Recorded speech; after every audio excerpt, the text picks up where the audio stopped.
Mga kaibigan, may lugar sa bansa na Turkey kung saan ang pusa ay may populasyon na 100,000 mahigit at ito ay ang kilalang City of Cats, ang Istanbul. Sa lugar na ito ay walang pusang gala dahil sila ay tinuturing na iisa kasama ng mga tao. Ang mga pusa dito ay may higit na proteksyon at may batas sila para sa mga pusa. Sa lugar na ito ay makikita ang mga kainan ng mga pusa sa mga parte ng kalsada.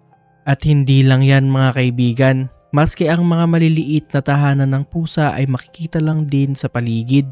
Binibigyan din sila ng mga tao ng kanilang sobrang pagkain kaya walang pag-aalala ang mga tao sa pusa sa lugar na ito kung sila ay magutom. Ang mga tao din ang pumipigil sa mga pusang nag-aaway doon.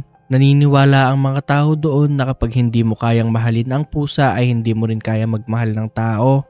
At ayon sa aking research mga kaibigan, kapag daw ang pusa doon ay nasaktan ay kailangan mo magtayo ng isang buong templo para sa kapatawaran ng Diyos. Sa sobrang importante ng mga pusa sa lugar nila mga kaibigan ay grabe na nga ang proteksyon ng mga ito. Sila ay makikita lamang sa kahit saang parte ng lugar nila. At madalas daw ay sasabayan ka pa nito maglakad.